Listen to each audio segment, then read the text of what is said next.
We live in a built world. Engineering and technology built upon innovations and inventions, stretching back thousands of years. Some of our creations, like machines, boost our body's abilities. Others help us reach outside our comfort zones. We have left an indelible mark on the planet. And now the time has come to use our skills to make a better world. 2, 3, lower. Like inventing a new way to fly electrically. Or a device that can smell.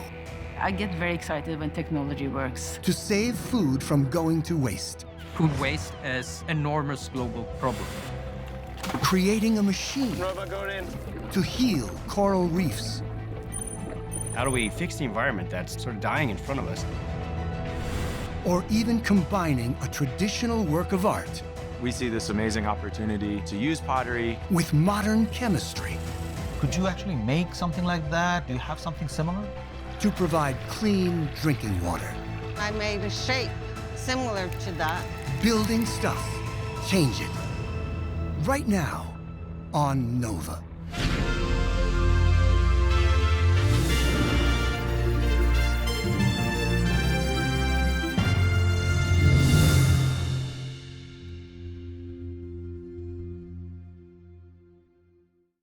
As an American-based supplier to the construction industry, Carlisle is committed to developing a diverse workplace that supports our employees' advancement into the next generation of leaders, from the manufacturing floor to the front office. Learn more at carlisle.com.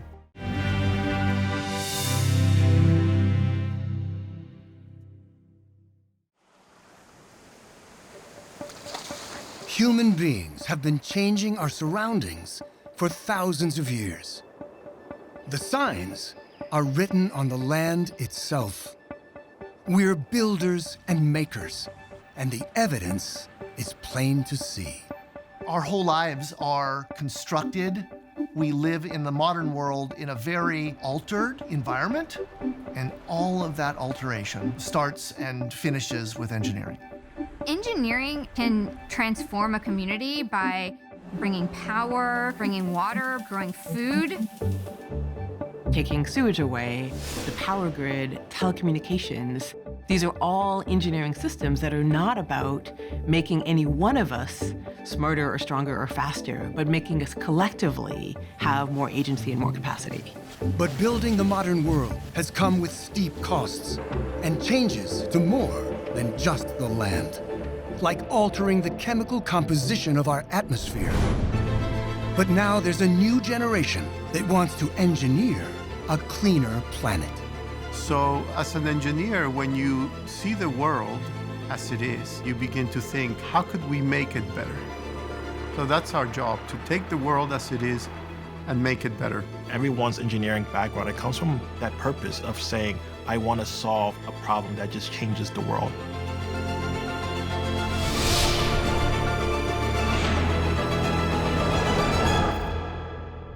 One daunting challenge we face today is to reduce the carbon emissions caused by burning fossil fuels. Electrifying transportation offers some hope. On the ground, cars, buses, trucks, and trains are gradually making the switch. But what about in the air? Is there a way to go green in flight? At Joby Aviation in Marina, California, engineers think so. They're testing a new kind of aircraft. So today, Joby's flight test team is putting the aircraft through its paces, flying range and endurance missions.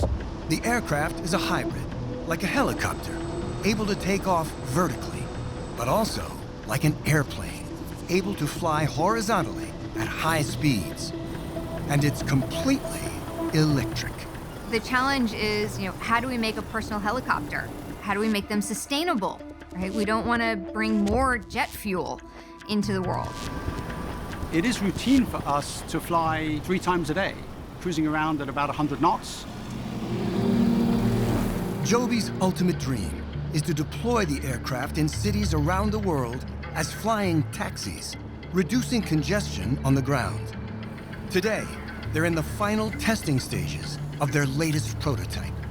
But despite promising results, they're not taking chances with humans on this round. There's actually nobody on board the aircraft while it's in flight. Pilot is simply sat on the ground in the ground control station, flying the aircraft remotely. Technically, it's known as an eVTOL, electric vertical takeoff and landing. But it's also capable of level forward flight. As we're going through our airspeed expansion, we are testing at a certain airspeed, performing a bunch of tests to make sure our aircraft is stable, and then expanding into different airspeed regimes, all the way to fully wing-borne flights. This day's testing is winding down. A sudden tilt on touchdown is quickly corrected by the remote pilot, something to tweak for future flights. Our analysts look at the data after the flight to make sure that the aircraft is performing exactly as we expect it to. As Joby engineers work to realize their dream, significant engineering challenges remain before regular passenger flights become a reality. As you're trying to develop transportation devices, you really need to understand the environment in which these systems need to operate and iterate the engineering design, the components, the testing, specifically to those needs.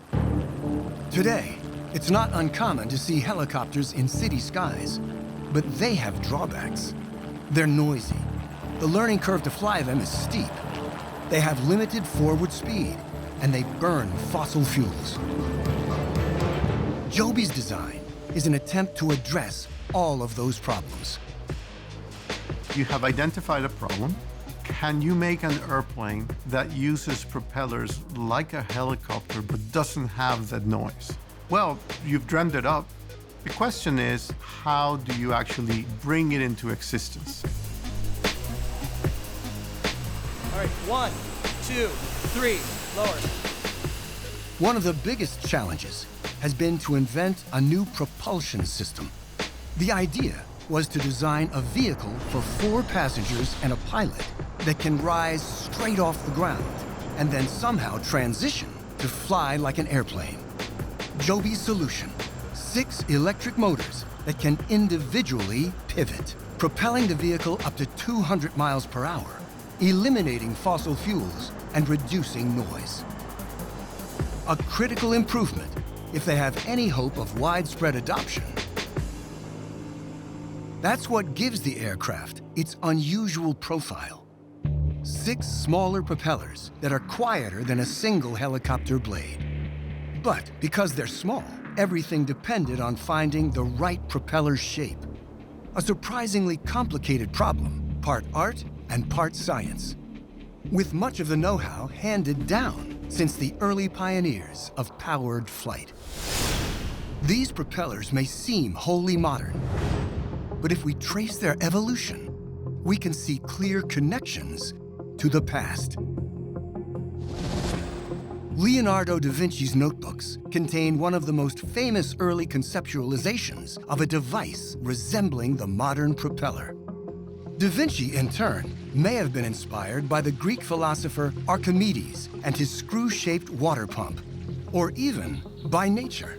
Certain plants and seeds, like the maple and sycamore, have evolved similar shapes. When they fall from trees, they look and work remarkably like helicopter blades. At Joby, the design team is looking for the best shape to balance power and noise. We went through a lot of experimentation with actual propeller prototypes. We needed to put real work in terms of experiments to really understand this phenomenon. To reduce noise, it helps to understand what causes it. As each propeller blade slices through the air, it creates pressure vibrations. The strength of those vibrations depends in turn on a propeller's shape, how fast it spins, and the number of blades. So we iterated with a number of designs. We took blades with a lot of blade area and then much thinner blades, and trying to see how that results in acoustic generation. These propellers are turning much slower than traditional helicopter blades. We varied the shape a lot through experimentation. I think these trial and error system is something that allows us to ever more refine design, produce, and test, which in multiple iterations allows us to arrive to optimal solutions. The company has tested several blade shapes, hoping to find the best combination of efficiency, lightness, and durability. To test each new propeller design, the company has built a large circular track in an old quarry near Santa Cruz. In Quarry, we have what we call the whirlybird, which is a track, kind of like a roller coaster track that goes around in circles. And we have to test this propeller not only in hover conditions, but through all the conditions that it experiences through transition as well as forward flight. On the track, they test each iteration of the propeller for durability and blade design, as well as for noise. And then we adjust the angle of the propeller, the speed of the propeller, the variable pitch on it to see how it operates in different regimes of flight that the real airplane would experience. And we can do this for hours on end, days on end, to see how the system performs.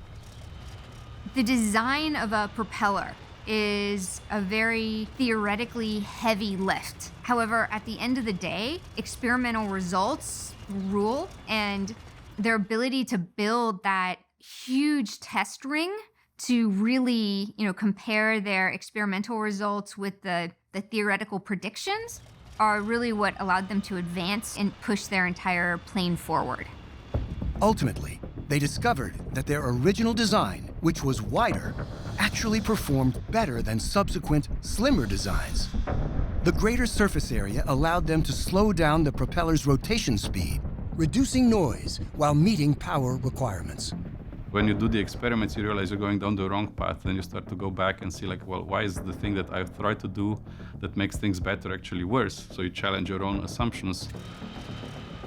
Challenging assumption is something that is an essential component in engineering. Being able to harvest the advances of divergent thinking and creative thinking is something that, in the end, promotes innovation and allows us to advance technology much faster. A change to the shape of the propeller helps with the nature of turbulence generated by the blade. Exactly how they did it, a Joby representative said, is a trade secret. But the result is a vehicle that the company says produces 100 times less acoustic power than a helicopter.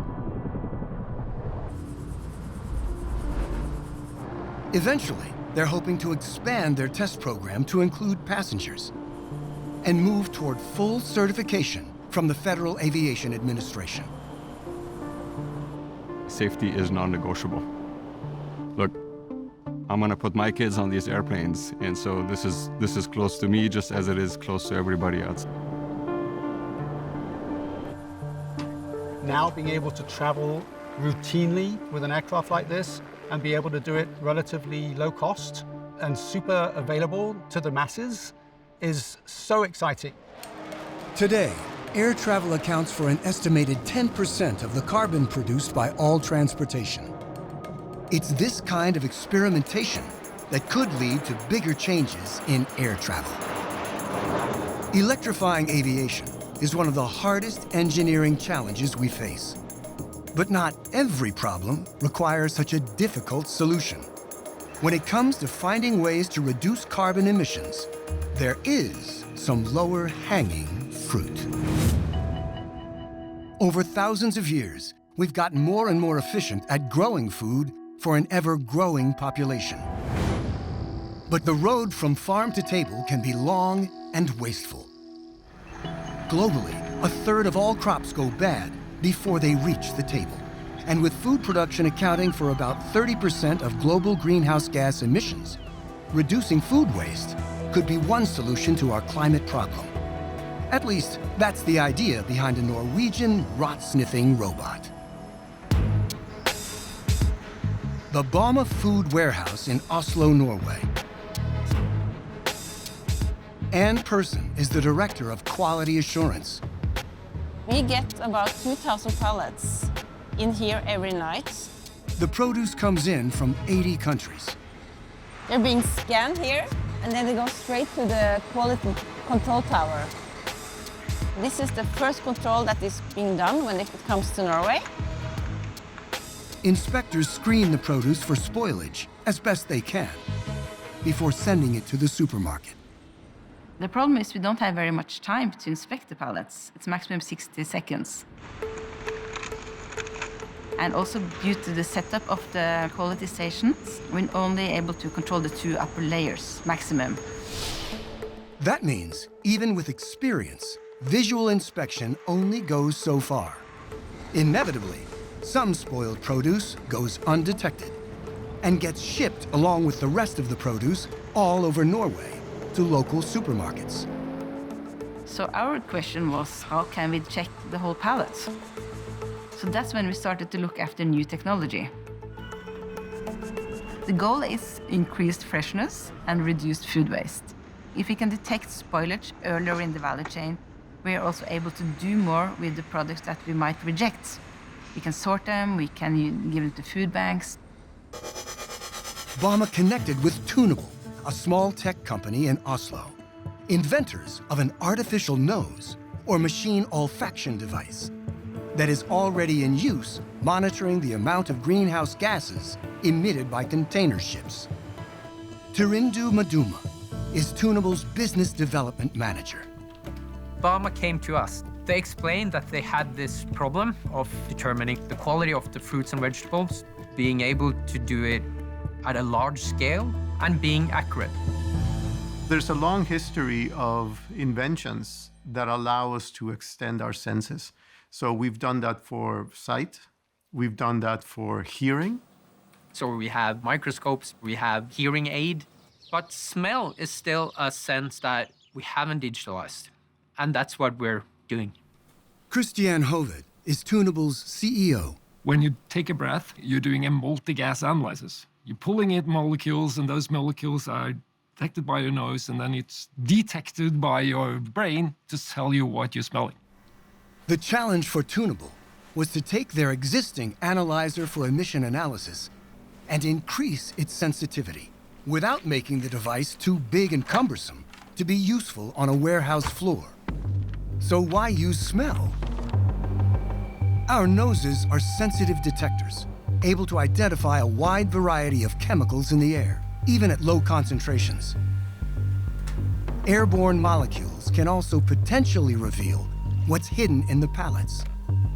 These molecules tell a chemical story of fruits and vegetables as they rot. But the device would have to be far more sensitive than a human nose and able to detect spoilage more reliably than a human eye. Produce, like all living things, decays after death as microbes consume dead cells, releasing volatile organic compounds. In theory, the team should be able to tune their machine to recognize those molecules. We knew that we could look at complex gases. We redesigned emission analyzer, and then we started testing. Ivan Julka Reyer is the lead engineer on the Tunable eNose project. So now I'm going to measure fresh grapes and then some spoiled grapes to see if our eNose can smell the difference. I'll start with collecting a sample from the ambient air as a baseline for the measurement. And the noise you can hear now is actually the compressor pump pulling air into the analyzer. So now I'm going to take a sample from the fresh grapes to see if there is anything present there. The probe pulls in air and then compresses it by a factor of 5, which increases the density of the sample and makes molecules easier to detect. Next, infrared light shines through the sample. The light then passes through a chip that sorts different types of molecules based on the specific wavelengths of light they absorb, which ultimately allows the analyzer and accompanying software to reliably detect the presence and concentration of molecules that signal spoilage with extreme sensitivity. The reading I got now doesn't really show any molecules present at all compared to ambient air, which is more or less what I would expect from fresh fruit. So now I'm going to take a sample for the spoiled grapes, We see a clear difference. We see up to 12% absorption at the ethanol wavelength, which is a good indication that we actually smell the rotten grapes. So this looks really promising. The fumes we were able to collect, we were able to see the kind of the signatures. The engineers then tested different kinds of fruits and vegetables as they decayed, building up a database of chemical profiles. We saw a tomato was different somewhat from a banana. Grapes were different from avocado, for example. And we thought, well, this must be interesting. Tur Bache is the founder and chief technology officer of Tunable. He's been working with microelectromechanical systems for over 30 years. Tunable is a component inside our analyzers.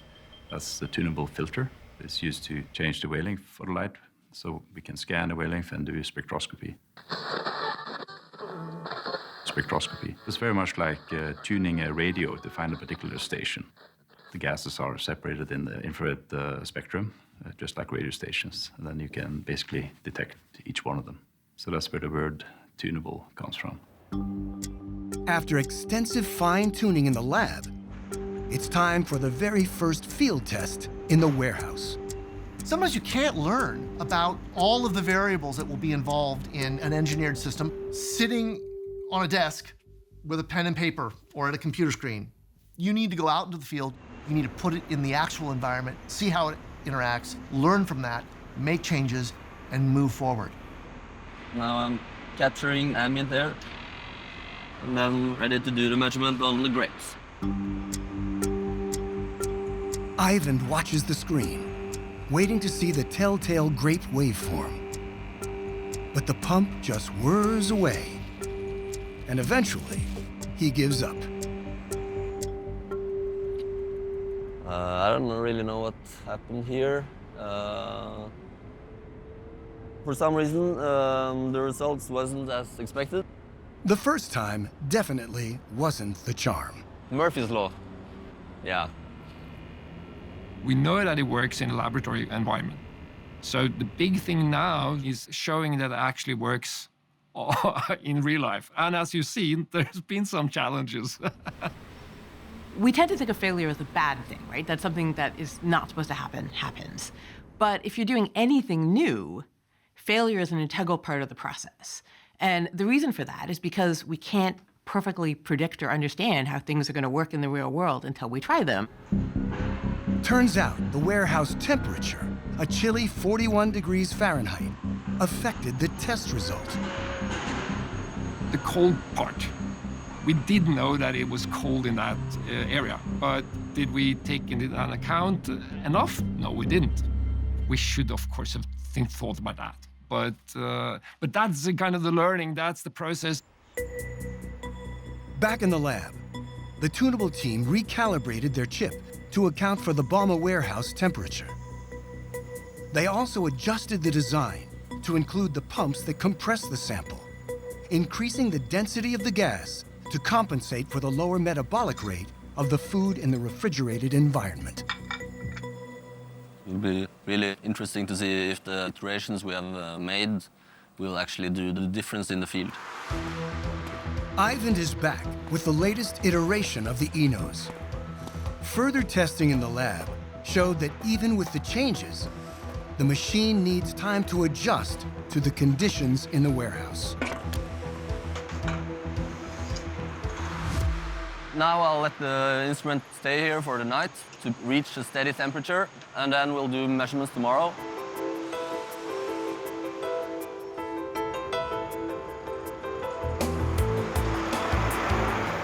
So after a long, cold night, the system should be ready to go.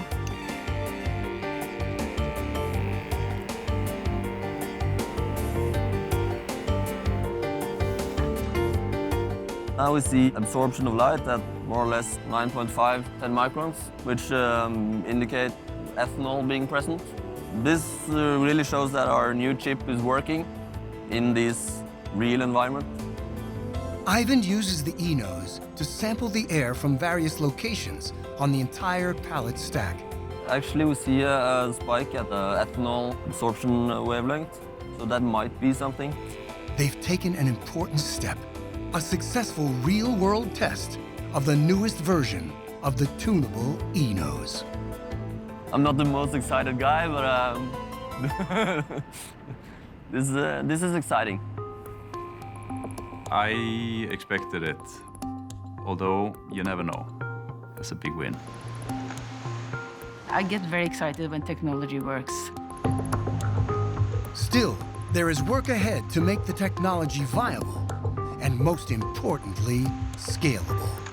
We hope that we can make them more efficient. Food waste is an enormous global problem. 8% of all greenhouse gases comes from food waste. So if we can be a part of the solution, it's huge. Reducing food waste is one of many ways engineers are trying to slow climate change.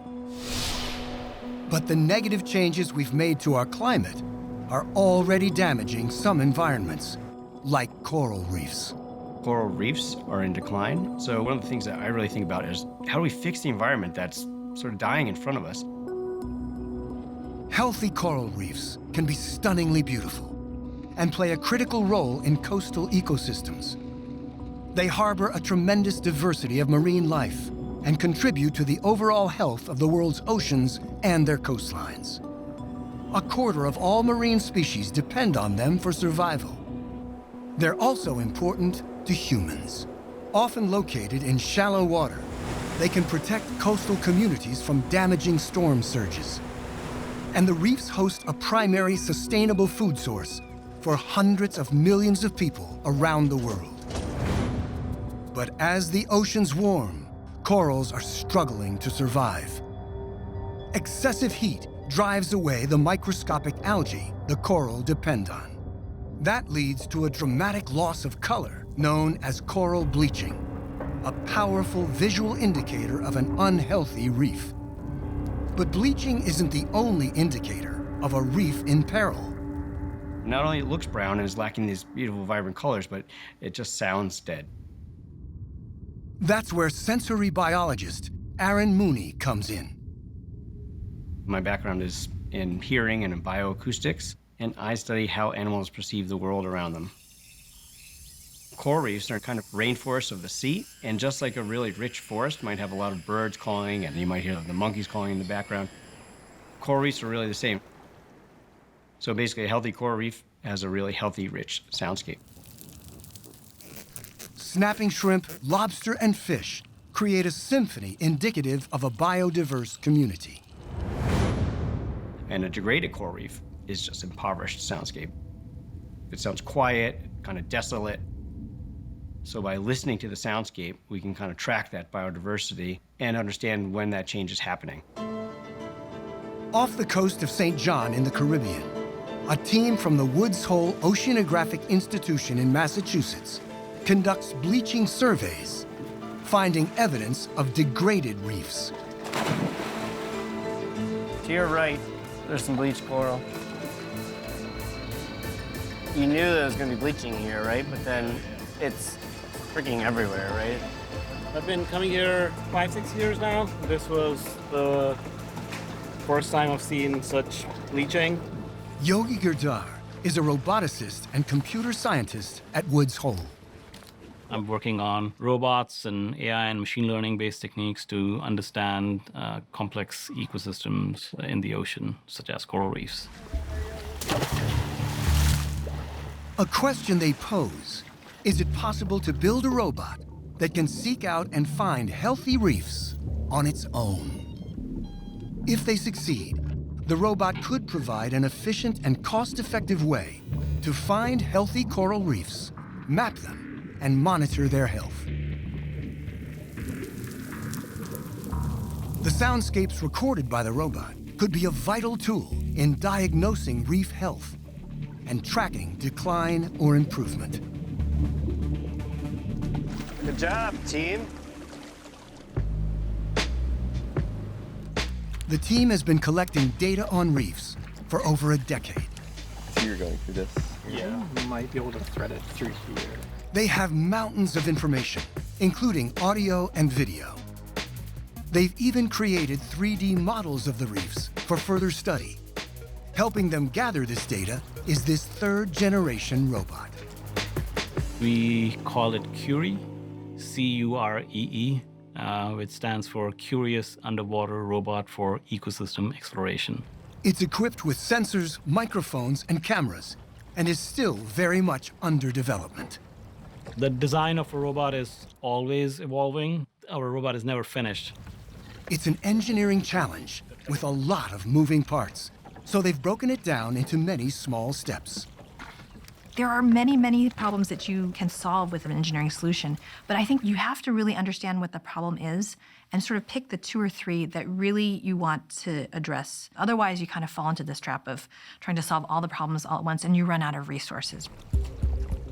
This morning, the team is prepping for its latest test, right off the dock.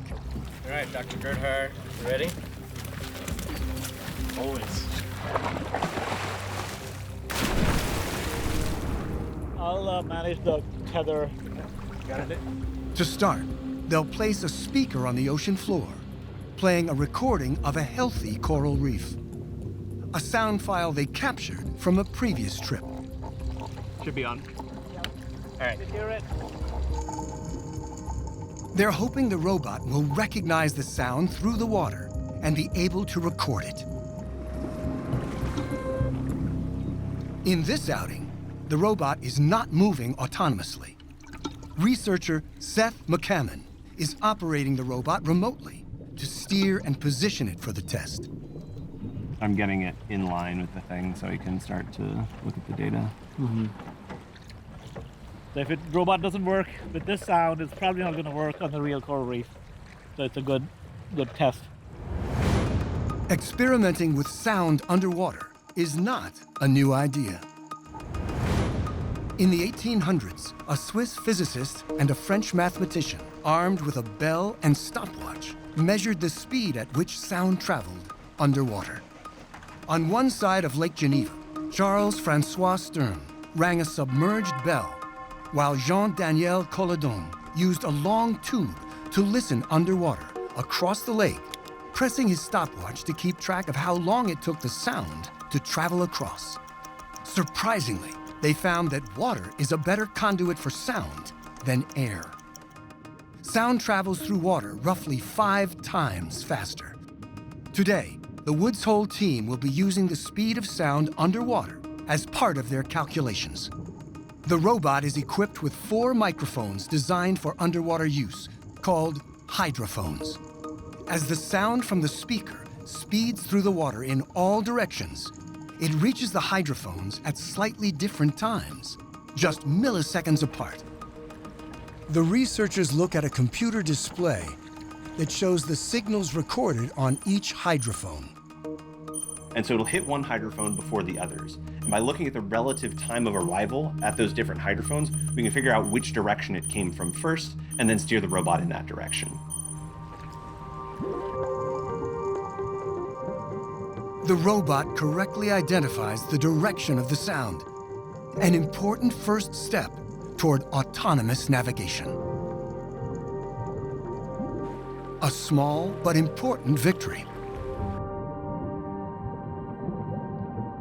It's like you're building out of Legos and you're building up a house brick by brick by brick. And it only works when the house is fully done, but you need to know that each single brick in that works on its own in isolation before you're willing to add it to the larger picture. And so you have this massive goal that you're trying to achieve, but there needs to be attainable goals along the way, because ultimately you're dealing with a system of components, a system of elements that need to work together in order for this to be successful.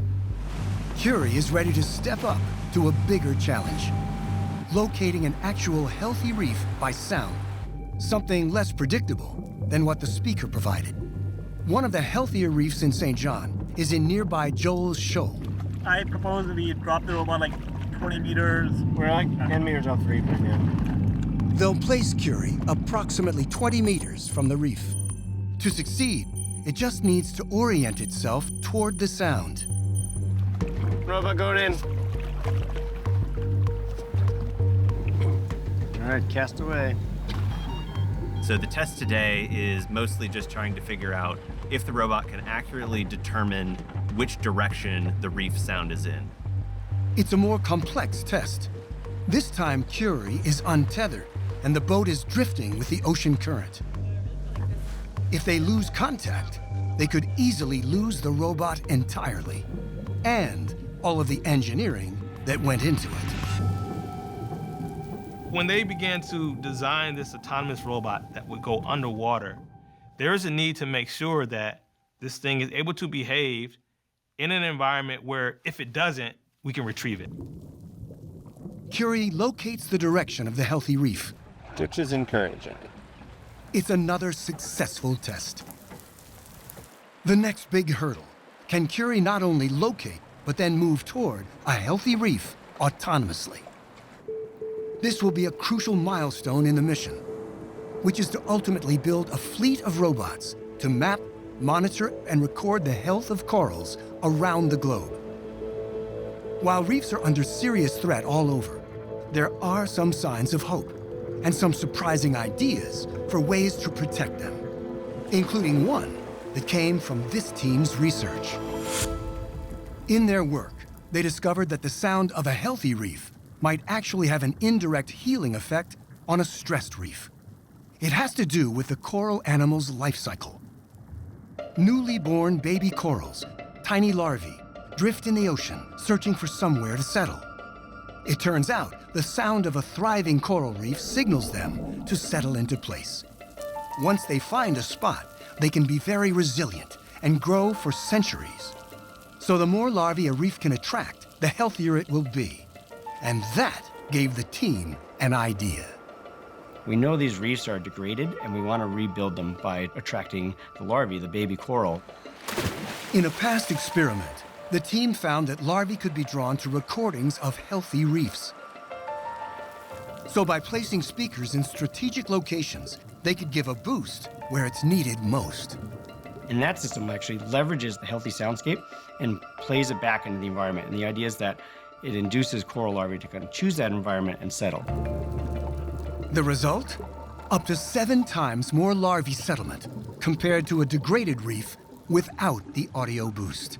A very encouraging sign. But back to St. John and Curie. The team is ready for the final test of the day. The robot's going to use the direction that it's finding from its hydrophones and then drive itself to whatever the nearest acoustic source is, which we're hoping is going to be Joel Shoal Reef. This time, since Curie will pilot itself, it's tethered for safety. They put Curie in the water and give it the green light. Are we expecting it to be moving or not? We are. It looks at first as though it's orienting toward the sound of the reef. It thinks it's moving. But after a few minutes, it's clear that Curie isn't making much headway. It's just dumb stuff in the way that I wrote. It seems there's an issue with the software. All right, bring it back.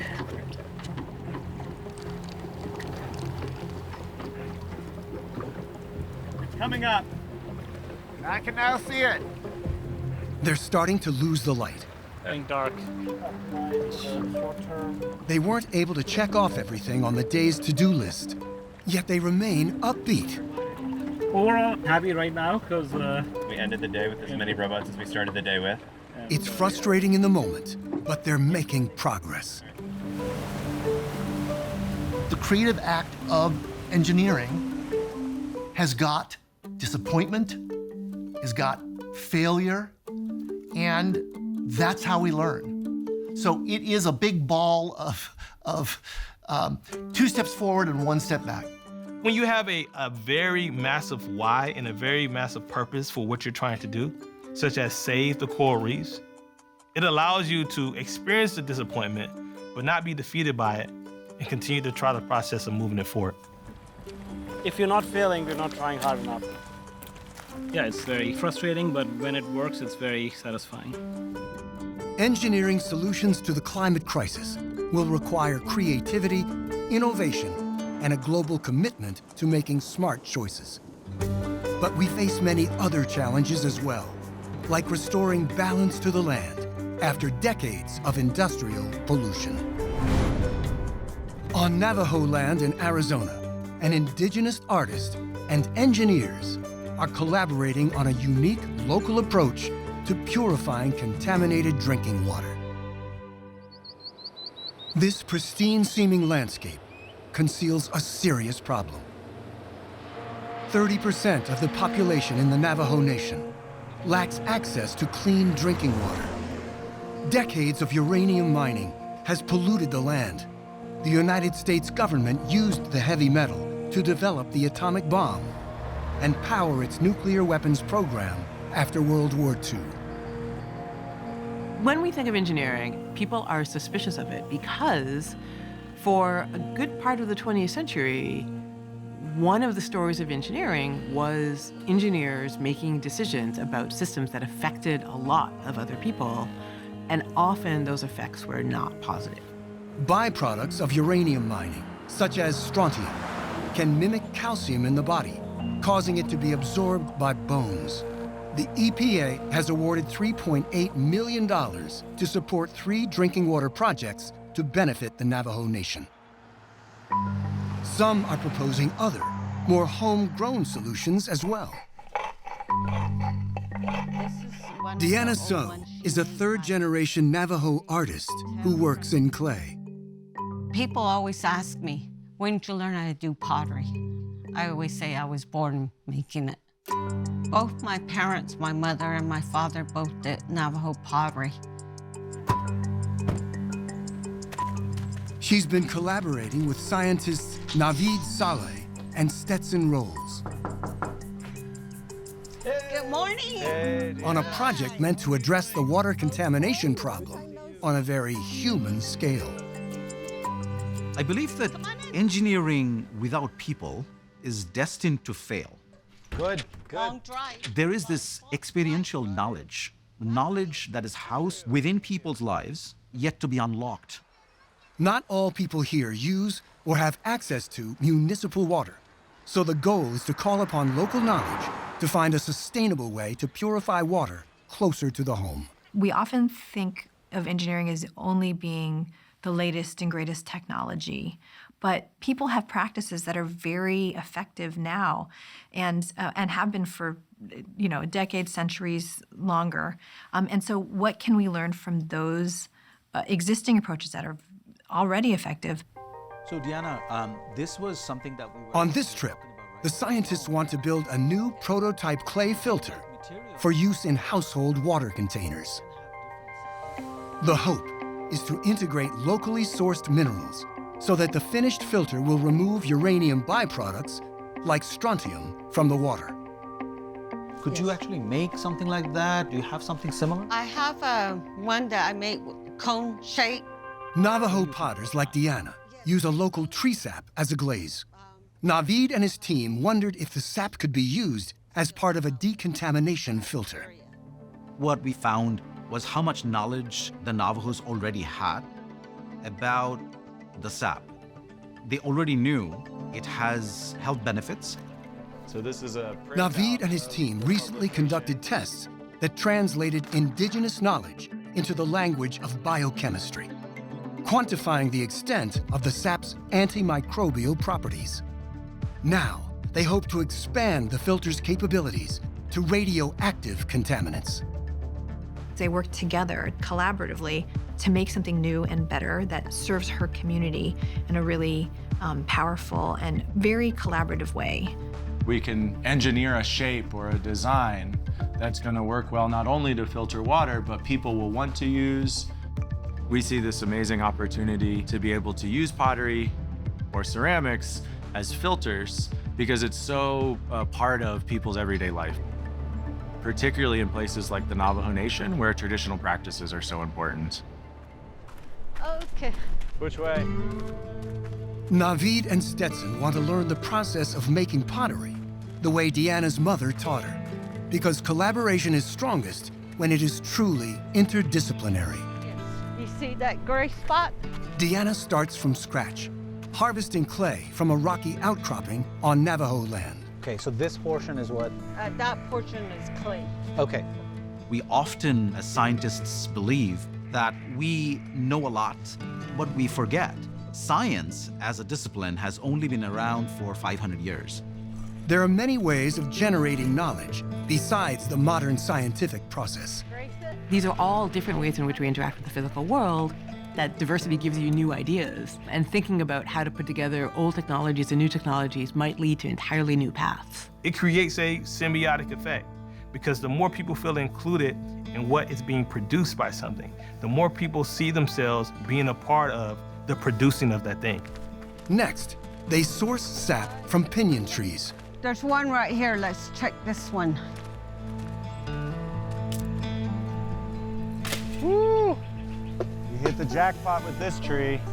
We're blessed for the day. Come on in. I usually just take this much out. Deanna demonstrates how to grind minerals into the fine grains that make up her clay.